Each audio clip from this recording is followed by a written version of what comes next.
ce que c'est. Mais alors, pourquoi les chrétiens fêtent-ils Pâques? Et pourquoi avons-nous mis un S à Pâques, contrairement aux Juifs qui ne mettent pas d'S à Pâques? Pâques, c'est P, A accent circonflexe, Q, U, E. Et pour nous, c'est Pâques avec un S. Pourquoi on a choisi ça? Bien, tout d'abord, il faut bien comprendre que notre christianisme est empreint de la culture juive. Imaginez être chrétien en occultant toute la culture juive, c'est oublier nos origines. C'est complètement inconcevable. Et Jésus n'a jamais prétendu que le judaïsme était mauvais. Et j'ose même dire que s'il y avait une religion à suivre, je dis bien si il y avait une religion à suivre, eh bien ce serait celle-là. D'accord? Mais je dois quand même néanmoins reconnaître que Jésus ne nous encourage pas à suivre une religion. Parce qu'il faut quand même être cohérent avec ce que je prêche, sinon je serais juif, en toute logique. Mais pourquoi je ne suis pas juif? Parce que Jésus ne nous encourage pas à suivre une religion, mais plutôt à développer une relation personnelle avec Dieu le Père. Avec lui-même, avec son esprit.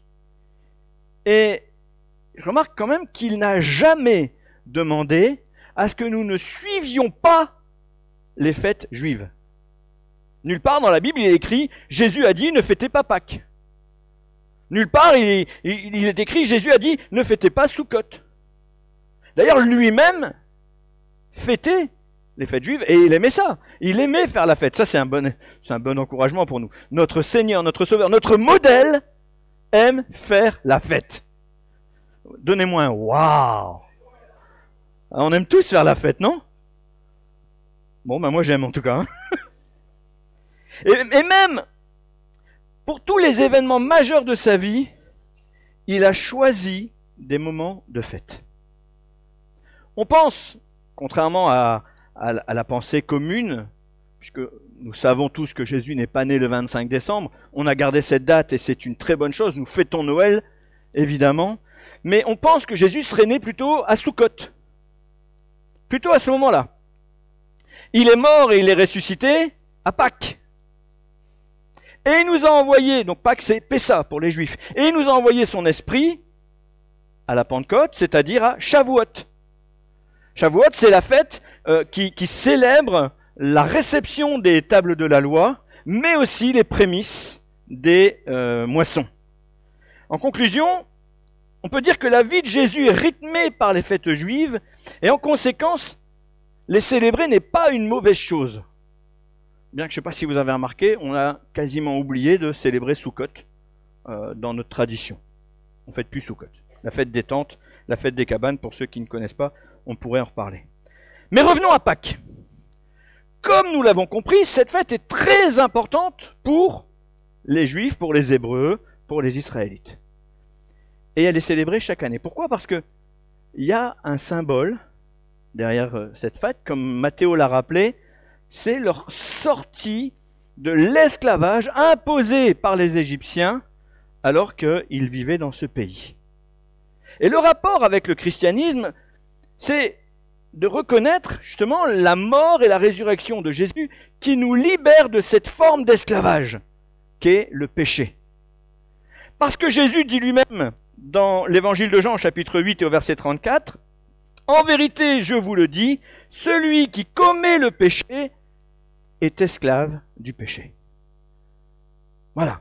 Donc, le péché a généré sur tous ceux qui pêchent une forme d'esclavage, et sans doute le pire et le plus fort. Est-ce que cette façon de parler, est-ce que cette affirmation de Jésus concerne quelqu'un ici? Malheureusement, elle nous concerne tous. Romains 3, 23, « Car tous ont péché et sont privés de la gloire de Dieu. » Le tous est tellement inclusif que personne ne peut se sentir exclu. Voilà, alors si je dis qui n'a pas péché ici, parfait, tout le monde a compris. Alors, on va faire un rapide bond dans l'époque dont Matthéo nous a parlé. En sortant d'Égypte, les Hébreux vont aller dans le désert. où ils vont recevoir les tables de la loi et ils vont comprendre finalement ce qu'est le péché. Parce que sans la loi, il n'y a pas de péché. Comment je sais que ce que je fais est mal si on ne me dit pas que ce que je fais est mal? Comprenez où je veux en venir? Donc, tout le monde, finalement, fait quelque chose qui déplaît à Dieu parce que cette loi écrite dans les commandements, parce qu'il n'y en a pas que 10 en vérité, il y en a beaucoup plus que ça, cette loi écrite dans les commandements nous révèle que nous sommes tous pécheurs, nous faisons tous des choses qui déplaisent à Dieu, ne serait-ce que dans notre cœur, dans nos pensées. Peut-être que tu n'as jamais tué, peut-être que tu n'as jamais volé, mais peut-être que tu as menti. Peut-être que tu n'as jamais menti, mais tu ne t'es jamais mis en colère? N'as-tu jamais convoité quelque chose au point de le vouloir et de fomenter des plans dans ta tête pour l'obtenir? As-tu toujours été celui qui pardonnait sans jamais cultiver un peu de rancune? Toutes ces choses sont contraires à la volonté de Dieu. Et jusqu'à Jésus, les Hébreux offraient annuellement, et même régulièrement, mais d'une manière annuelle à Pâques, offraient des sacrifices animaliers pour racheter leur péché. Sauf que à chaque péché, il fallait un sacrifice. Imaginez un peu l'horreur. Et pourquoi il fallait un sacrifice? Parce que c'est ce que Dieu a dit. Et je suis désolé, mais moi je ne discuterai pas avec Dieu. Pourquoi il faut un sacrifice? Il est marqué dans la Bible que sans effusion de sang, il n'y a pas de pardon des péchés. Pourquoi? Romains 6, 23 nous le dit. On va lire juste la première partie, c'est pas la peine de lire tout le verset. Mais Romains 6, 23 nous dit, le salaire du péché, c'est la mort. Là où il y a péché, pour racheter le péché, il faut la mort. Il n'y a pas d'autre solution. Alors les Juifs faisaient des sacrifices, mais Dieu a toujours dit qu'il préférait l'obéissance. Il dit, je ne prends pas plaisir au sacrifice. L'obéissance vaut mieux que les sacrifices.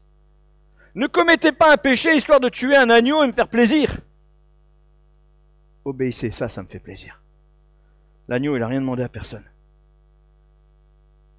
Mais alors, puisque nous sommes tous pécheurs, pourquoi ne faisons-nous plus de sacrifices animaliers? Nous, les chrétiens. Bien justement parce que le sacrifice qui entraînait la mort de Jésus est un sacrifice perpétuel qui a été déclaré suffisant par Dieu. Il n'y a pas de plus grand sacrifice que celui de Jésus à la croix à Pâques. En revanche, Jésus nous demande de nous souvenir, pas seulement une fois par an, il nous demande de nous en souvenir à chaque fois que nous nous réunissons. C'est ce que nous appelons la Seine, la Sainte Seine, l'Eucharistie chez les catholiques, ce moment où nous partageons le pain et le vin, et vous l'avez vu, on ne l'a pas partagé avant aujourd'hui, parce qu'on va le partager après. 1 Corinthiens nous rappelle que Jésus nous demande de faire ceci en mémoire de lui à chaque fois que nous nous réunissons. Vous pouvez lire ça dans 1 Corinthiens 11, on ne va pas le projeter, c'est pas la peine, mais Jésus nous demande de faire ça en mémoire de lui jusqu'à son retour. Pas une fois par an. Pas quand on a péché, quand on est ensemble. Et si la Pâque juive célèbre le passage, j'ose dire, inoffensif de la mort sur la maison des enfants d'Israël en Égypte, la Pâque chrétienne fait quelque chose de bien plus grand que juste ce passage. Elle célèbre le pardon universel des péchés pour tous ceux qui acceptent la bonne nouvelle de Christ. Et j'aimerais revenir sur un texte qu'on trouve dans l'évangile de Jean au chapitre 13. Un texte que Fabrice avait utilisé pour nous partager la scène il y a quelques semaines. Et ce texte m'avait frappé. On lit dans l'évangile de Jean au chapitre 13 à partir du verset 4. On parle de Jésus, il se leva de table pendant le dîner, posa son vêtement et prit une serviette de lin qu'il se noua autour de la taille. Ensuite, il versa de l'eau dans une bassine et commença à laver les pieds de ses disciples.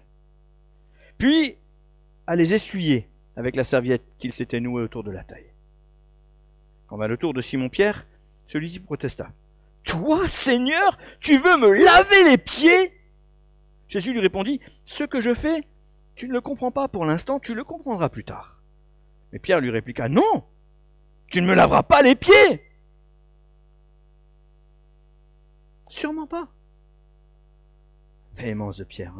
Jésus lui répondit, « Si je ne te lave pas, il n'y a plus rien de commun entre toi et moi. » Mais dans ce cas, lui dit Simon-Pierre, « Ne me lave pas seulement les pieds, mais aussi les mains, la tête. » Jésus lui dit, « Celui qui s'est baigné est entièrement pur.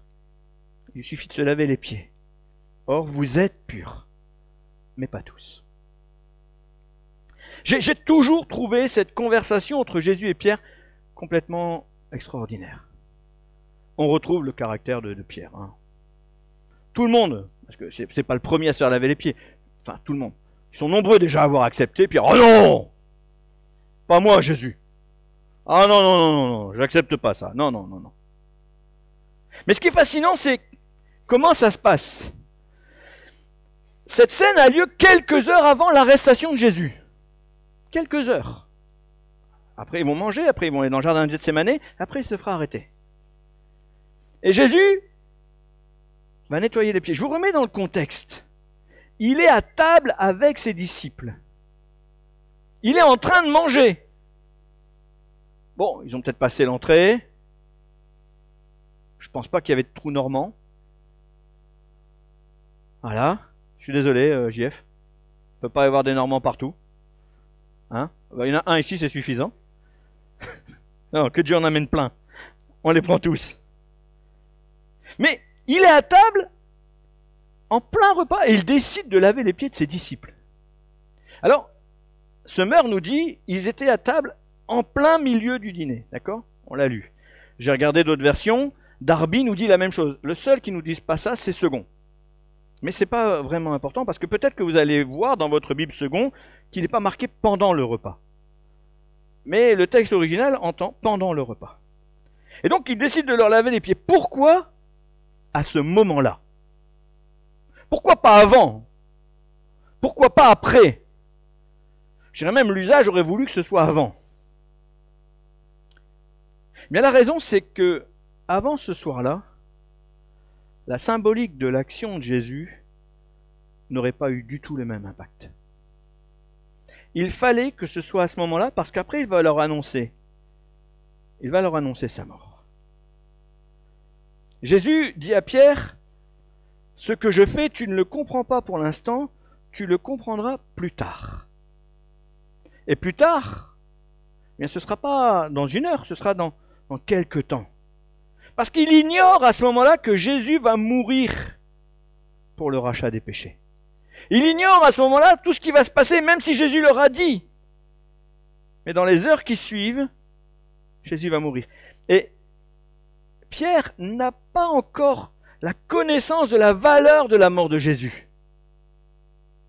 Mais ce qui est fort, c'est que Jésus lui dit, « Si je ne te lave pas, il n'y a plus rien de commun entre toi et moi. » Vous lisez ça au verset 8.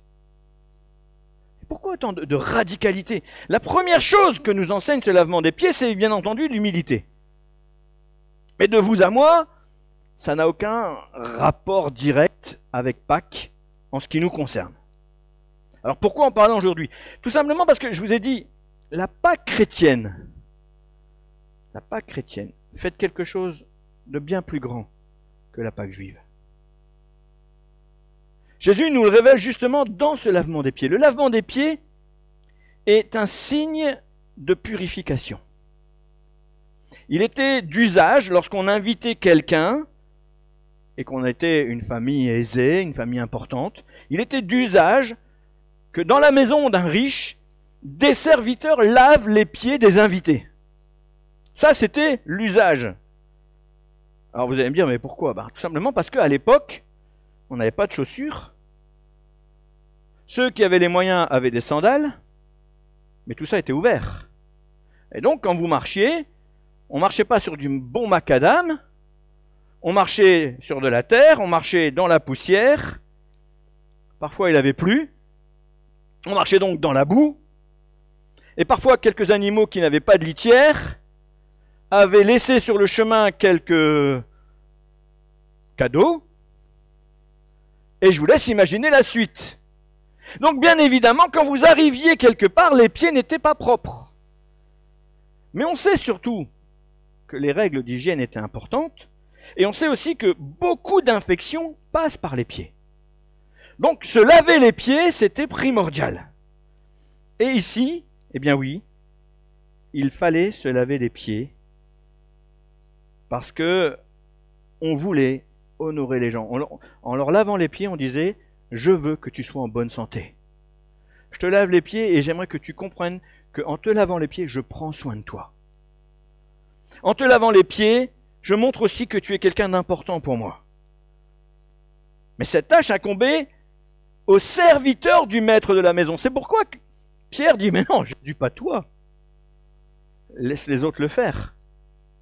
C'est pas à toi de le faire, Seigneur. » Il comprend pas finalement la symbolique de ce qui est en train de se passer. Et quand Jésus lui dit que s'il lui lave pas les pieds, il n'aura plus de part avec lui, alors Pierre se dit, bah allez, autant aller plus loin. Lave-moi aussi les mains, la tête.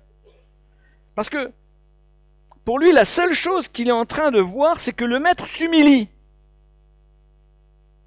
Mais il y a beaucoup plus derrière ce lavement des pieds. Il y a quoi?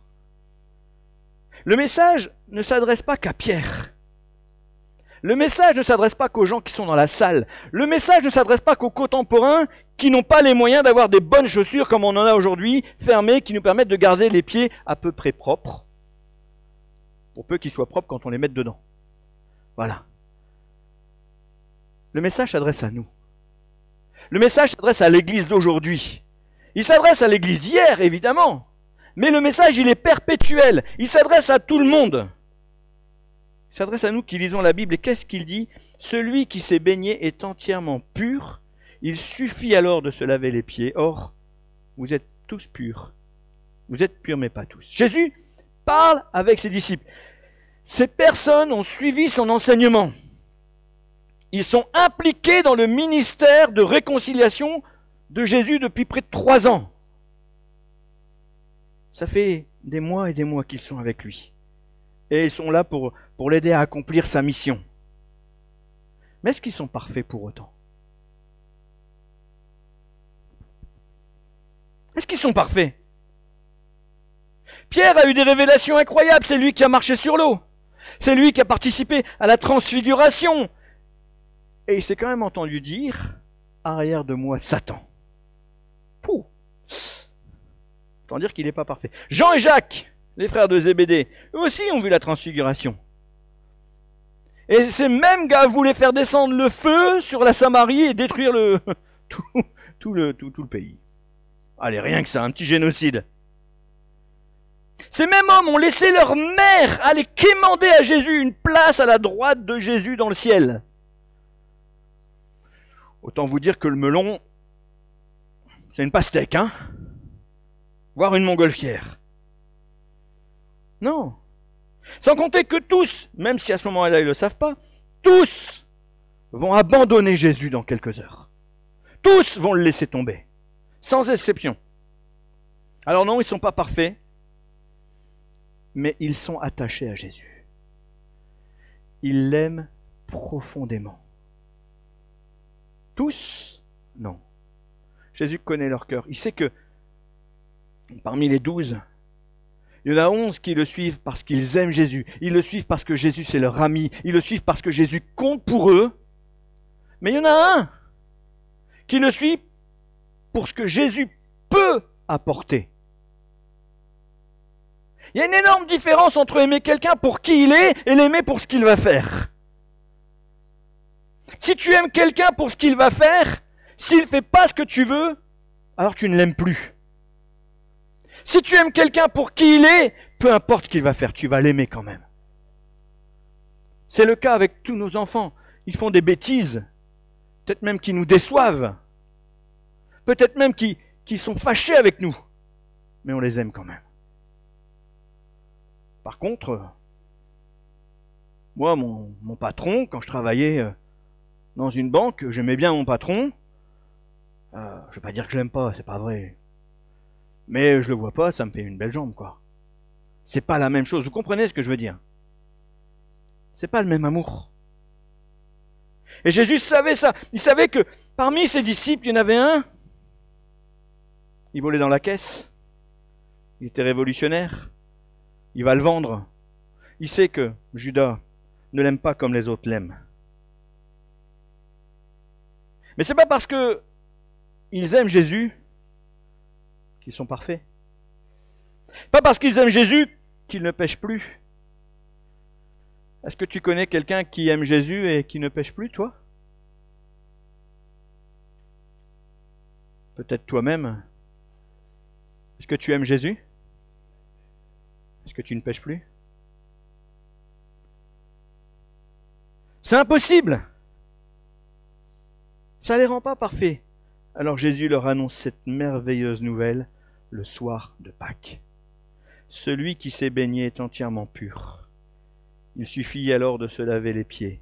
Or, vous êtes purs, mais pas tous. Le baptême, celui qui s'est baigné, c'est celui qui est baptisé. Le baptême est cette eau où nous nous sommes lavés.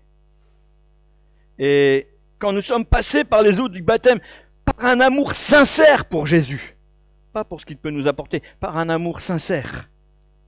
Alors on peut lire dans Marc 16, au chapitre 16 et au verset 16, « Celui qui croira et sera baptisé sera sauvé, mais celui qui ne croira pas sera condamné. » On comprend alors bien une chose, c'est que ce n'est pas le baptême qui sauve. C'est la foi, regardez avec moi. Celui qui croira et sera baptisé sera sauvé, mais celui qui ne croira pas et ne sera pas baptisé, non. Celui qui ne croira pas sera condamné. Ce n'est pas le baptême qui sauve. Le baptême, c'est ce qui nous purifie. C'est ce qui vient nous laver. Le baptême, c'est l'engagement d'une bonne conscience. J'ai pris conscience, Seigneur, que je veux me faire baptiser parce que je veux te suivre et je m'engage à tout mettre en œuvre pour ne plus pécher, même si je sais que c'est impossible. Évidemment, je pécherai. Mais je me lave aujourd'hui. Le baptême purifie. Celui qui s'est baigné est entièrement pur. Voilà ce que Jésus vient de dire. Alors ok, je suis pur, et si je pêche à nouveau, puisque c'est inévitable, qu'est-ce que je dois faire? Je dois plus faire de sacrifice animalier, alors je dois me faire baptiser? Non. Jésus est en train de le dire. Il nous l'explique. Lave-toi les pieds. Après tout, c'est ça qu'il faut faire. On va reprendre juste l'évangile de Jean au chapitre 1er. On est dans le même évangile. Au verset 29, on voit le baptême de Jésus. Et qu'est-ce qu'on lit? Le lendemain, Jean, alors j'ose dire Jean-Baptiste, parce que c'est pas Jean qui a écrit l'évangile, c'est Jean-Baptiste, aperçut Jésus qui se dirigeait vers lui. Alors il s'écria, « Voici l'agneau de Dieu qui ôte le péché du monde. » Ce que Jean-Baptiste annonce au baptême de Jésus, Jésus le confirme le soir où il va être livré. Je suis l'agneau de Dieu qui ôte le péché du monde. Il va donner sa vie pour le rachat des péchés. Aussi plus la peine de faire des sacrifices, inutile de se faire baptiser à chaque fois. Nous qui sommes baptisés, nous qui marchons avec Jésus, eh bien à l'image de la poussière qui se mettait sur les pieds, de la boue et de toutes sortes d'autres choses que je vous laisse imaginer,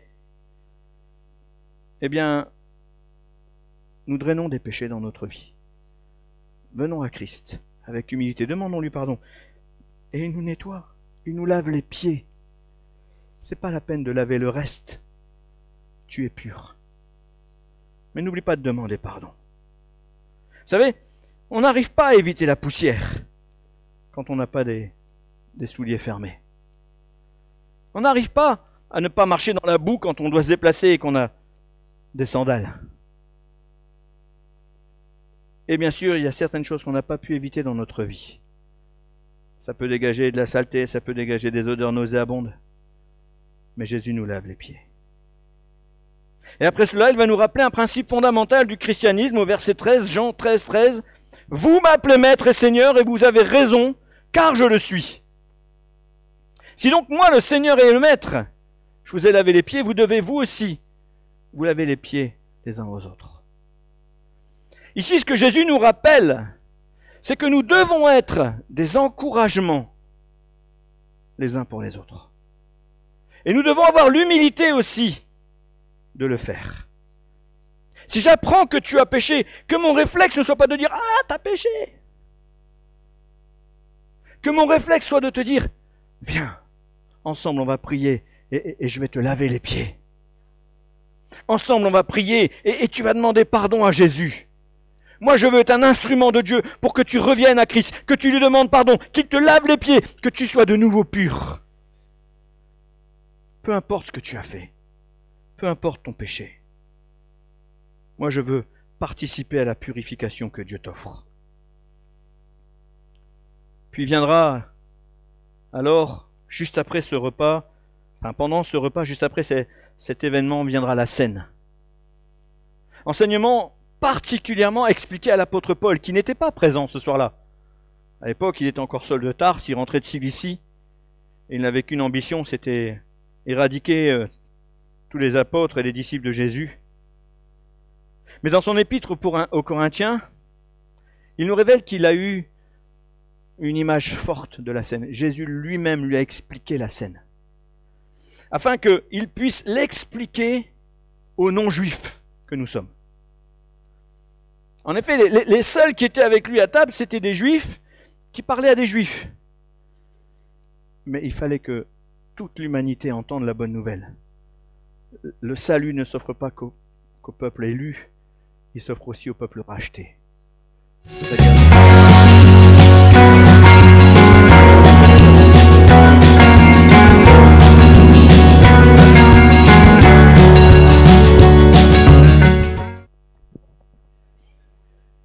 Vous êtes purs.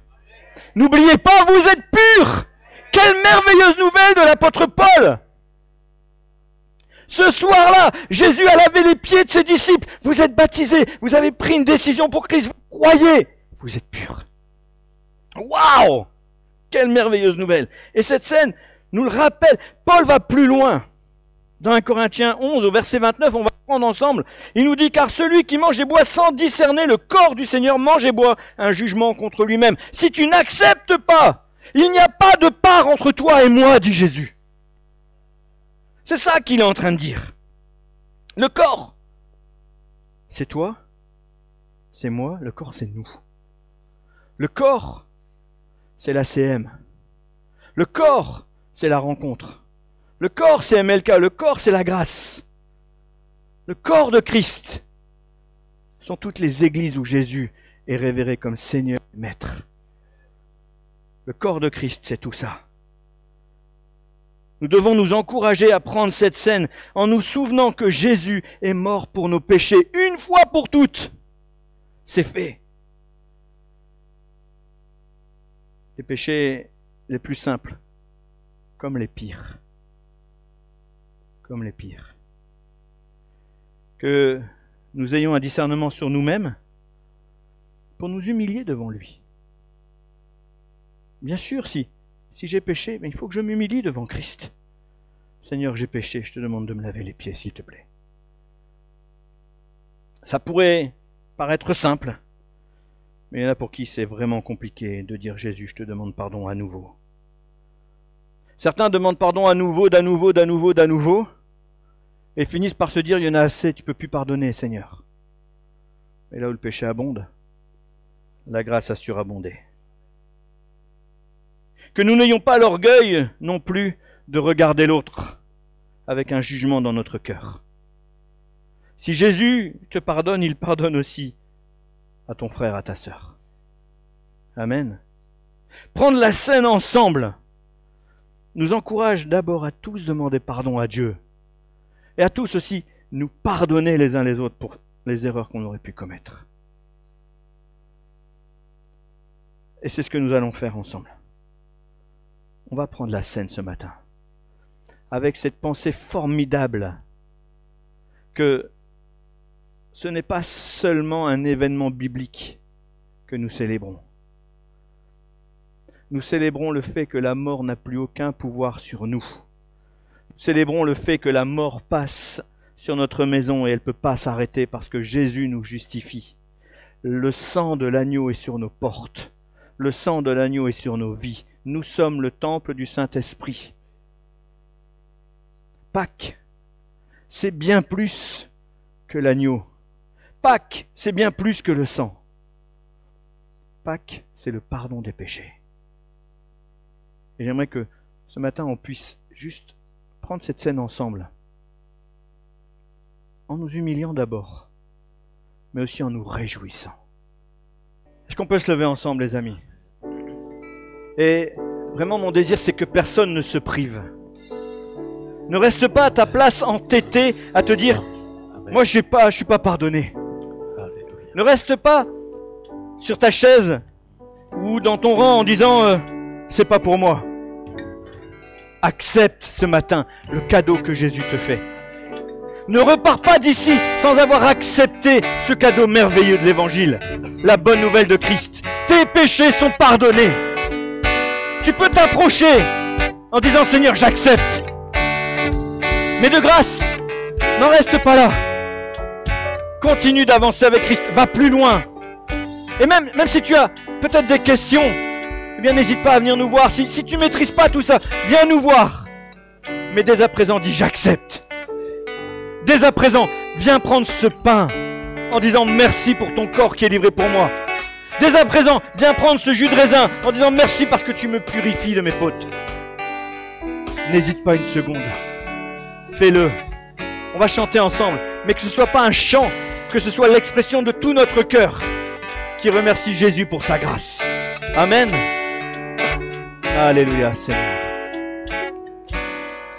Amour parfait, tu t'es donné à la croix pour tout effacer de mes péchés. Tu t'es chargé sur le bois. C'est par ta grâce et ta grâce seule que je suis pardonné.